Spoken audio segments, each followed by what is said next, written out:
Huh?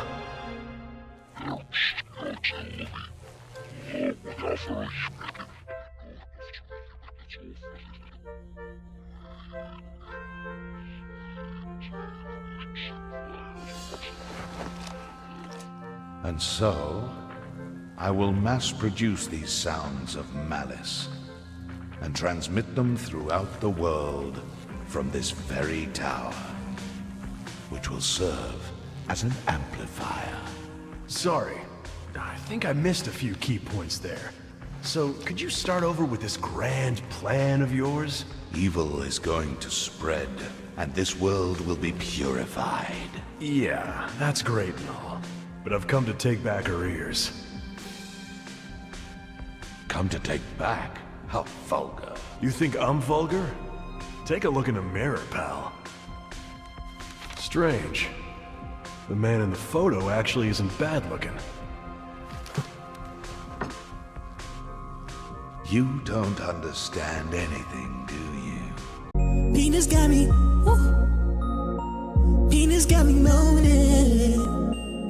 Stick that big D in my ass. Come gang, come shot. Big, big, big, come stay. Who's straight? No way. Penis game, check my mood, eh? Squirt, squirt. Penis got me booty up like it rub.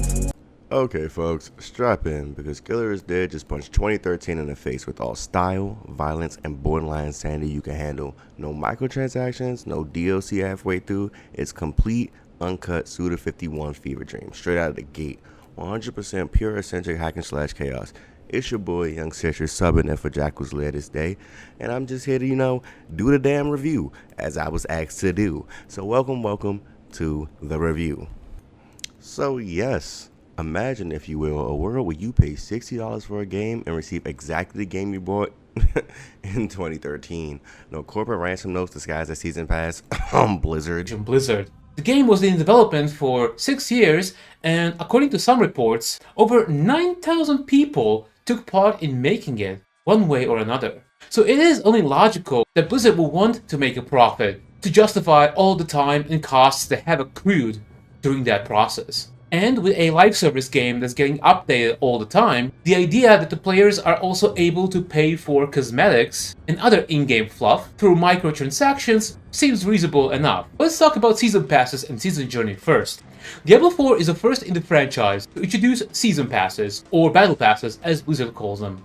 I admit, I was very confused the first time I played the game, because that concept was not familiar to me before. I'm an old fart, and most games that I play are over 10 years old, and some even a lot older than that. So that was my first encounter with the concept of a Season Pass. But anyway, what is a Season Pass? It's a form of video game monetization in which players purchase additional packages of content for that video game that's on top of the video game's base cost. In other words, we're paying for things in the game despite already paying full price for that game. As you might expect, this way of monetizing the game is very controversial, and according to Wikipedia, Season Passes have been criticized for being anti-consumer as they psychologically pressure customers to spend more money. And no half-baked expansion sold piece by piece. Call of Duty. This is the most expensive battle pass in COD history, but is it worth the money? There are 2 battle passes available. The standard one for $10 and the new premium Black Cell Pass for $30. Payable in real currency only. But here's the catch. The Black Cell Pass offers over $200 worth of cosmetics and gear. You see, a single skin bundle usually costs around $20 to $25. But Black Cell owners receive 11 animated operating skins, 7 animated weapon blueprints, and more. Additionally, you'll get 1,100 extra COD points, 22 skips, and full access to the regular battle pass. All of this sounds great, especially with them releasing skins like Rey Mysterio, Cody Rhodes, Cartoon Force 141, and whatever this is. But in the end, is this upgrade really worth it? You decide. The time where the industry was beginning to treat us like walking wallets. Killer is Dead stood alone, unadulterated, honestly, fine as hell, and free from the shackles of DLC creep. So let's rip this thing open and see why, even in 2025, it still deserves a solid 7 out of 10. Alright, so let's be realistic here. This not my video, but I'm tagging in. So I'll say what I know about Killer is Dead. That shit was fucking fire. I enjoyed it. But once again, this not my video. we here to do a review, so I'll speak on that. First things first, style. The game itself is dripping in neon blood and cholesterol. From the moment Mondo Zappa's cosmic chainsaw blades slice through an enemy skull, you know you're in for something weird as hell. And that's exactly the fucking point. Every level looks like Suda51's fever dream incarnate. Neo-noir city streets, night vibrant sunsets, and character designs that flirt with the edge of taste. And then you get smacked with the fact that it's Suda51. He's back with his same bullshit. And we love that about him. And that's fine. You know, that's fine. It makes a great game, right? Right? Like when it comes to the combat and it's time for you to get into play, that shit fire. It's firing on all cylinders. It's real smooth and buttery, perfectly timed parries, launches that send goons flying, and a combo meter that rewards you with over-the-top executions. Hit that meter at 5 and watch Mondo tear through enemies with brutal elegance. It's a sweet spot where stylish meets satisfying. The very sexy and entertaining part of a hack and slash. That's what you're looking for. And did I mention the story mode? Yo, that shit is fucking insane. We're talking about assassins, Jackal mode. Yes, Jackal mode is a thing. And a cast so over the top it makes a kaiju movie seem restrained. If you don't know what a kaiju movie is, bitch, look at Godzilla.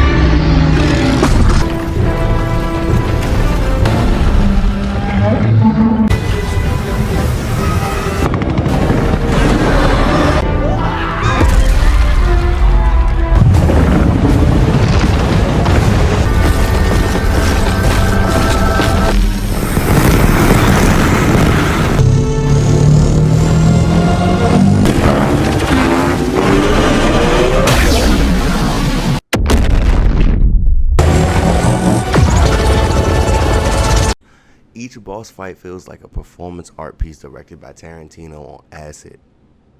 I don't know if that man's ever taken acid. Ridiculous in the best way possible. Mind you, also, the art direction is fucking amazing. It's a collision of Japanese sensibilities with Western noir aesthetics and Suda51's signature. If you don't know this artist, he's an artist named Salvatore Dali meets Mortal Kombat style. Even the sexualized character designs, as eyebrow-raising as they might be, feel intentionally absurd. It knows it's poking you in the eye, and somehow that self-awareness makes it work. But moving on to part 2, as we should, let's not pretend that time hasn't been unkind. In 2025, Killer is Dead does not age well. The camera becomes your worst enemy. No lock-on feature in a game where you're literally slicing through hordes of hired killers. It's a little crazy, not gonna lie. You spend half of your time wishing you could manually reset the camera before getting your ass beat by random enemies. Oh, and let's talk about Gigolo mode. Once again, Suda, for real? Gigolo mode? Where you literally stare at women to earn weapons.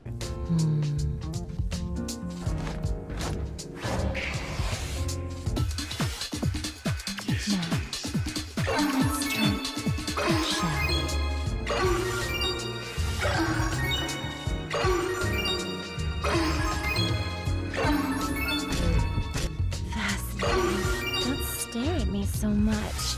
You're making me blush. Are you nervous?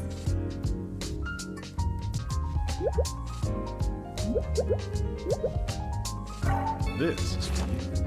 A present? For me? Oh, you make me so happy.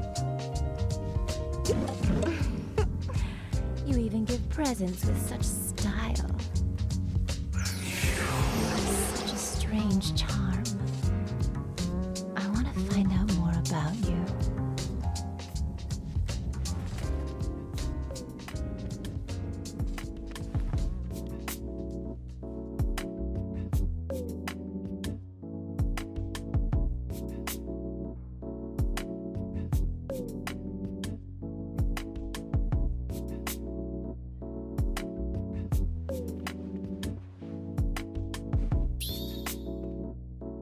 Don't you want to know more about me?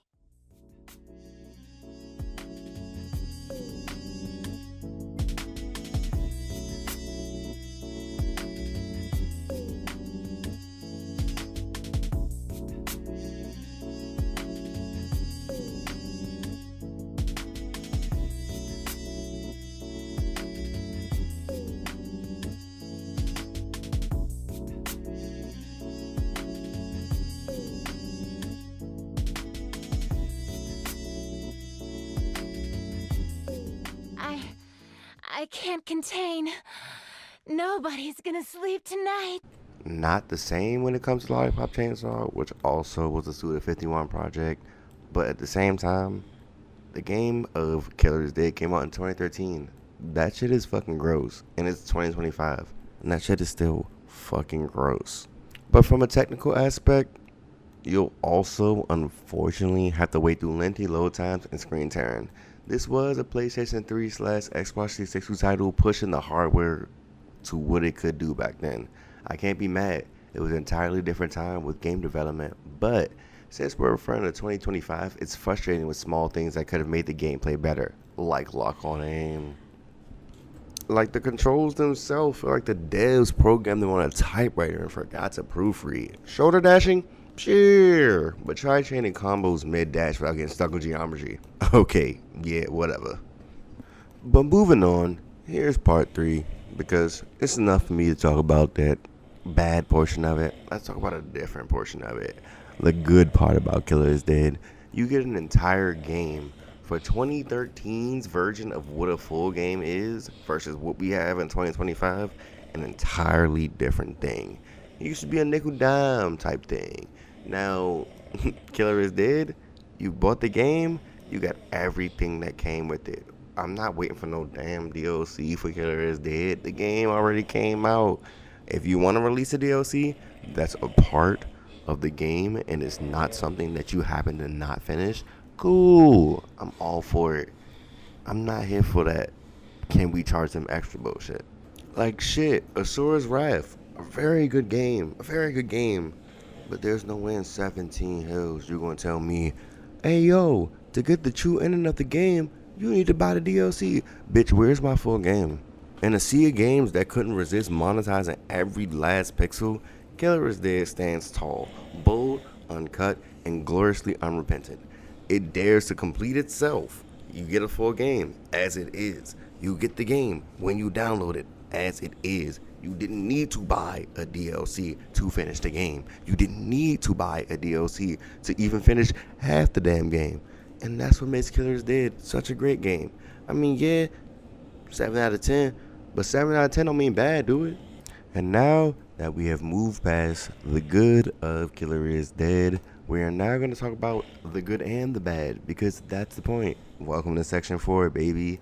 Alright, so I'm going to start off with the pros. So it has a very balancing combo meter with the 5x finisher, which is like hitting a sweet spot and a perfect guitar riff. It's almost like you was like motherfucking Kurt Cobain. You was in that bitch playing that hoe, right? Another pro, every enemy has a cartoonishly excessive death animation. Your inner bloodthirsty teenager cheers for it. It's one of those things where you just want to see so much gore and blood that you can see it in a very retro fashion. And not retro and talking about some Mario shit. Like, we talking about retro neo-noir type shit, right? Another pro, Suda 51, a very amazing creator. He does so well with all his games because of how his mind works. It's a twisted sense of humor, and on top of that, it's so, I'm not gonna call this part a pro, but the over-sexualized aspect that he does for women does show certain aspects that can appreciate women. It's not like a show, you know. We're not going to a club, if you know what I'm saying. But you get to see what you want to see, you know. It's time to go into the cons. I've praised this game a lot so far in this review. Granted, it's not my review, but hey, I fuck with Killer is Dead. But it does have its flaws. So one of the cons that I really didn't like was no lock on. Once again, you cannot lock into an enemy. Like, what's the purpose of having a hack and slash when you can't target somebody, you know? This feels so out of place. Then Gigolo mode. let's be realistic here. It just feels like prostitution as an NFT in a video game. Like, that's just literally what it feels like. Because of how old the game is, another con that we have is occasional frame drops and long transitions in certain aspects of when it's time to go to another part of a fight or parts of the game itself where it should be fast paced. I can't fight that you know, like it is what it is. Like, that is a bad thing to have, but it is a game that came out in 2013. I can't say too much. The narrative itself, may it be Suda51 wacky as hell, it was bonkers. It was so random. It was just out of the way. It was more like, it gives you so much exposition. Like if we had to put a percentage on it, it'd be 80% exposition, 20% action, purely because of the fact that all these damn cutscenes have to happen, you know, which is fine if you want to listen to the story, but once again, the story is wild as fuck. So my last con with the game is that unlocking most of Mondo's coolest weapons requires you to literally max out Gigolo mode, which makes me feel like a pervert. I'm good on that. I don't want to have to like do all that. Like, it's weird to me, you know. It's weird, but it is what it is. There's a game, and obviously it's legal. So yeah, but I promise you, I didn't go out of my way to do any of that shit. But yeah, coming up on the end of my review, well, Jackal'sLair review actually, but with your host, Young Citrus. Coming up at the end of my review, I'll give you this. Killer is Dead, as a game with the time when it came out, in a world of endless DLC, aggressive microtransactions, and half-finished AAA titles, Killer is Dead reminds us of what it means to be a complete game. For better or worse, it's a time capsule of 2013 design with all the eccentrics and jank that implies. So, final verdict, 7 out of 10, as I mentioned before. But that is what it is. It's your boy Young Citrus. I'm glad to be able to tag in for the video, and I hope y'all have a good night or day. Who knows what time it is for you. Be good. Bye.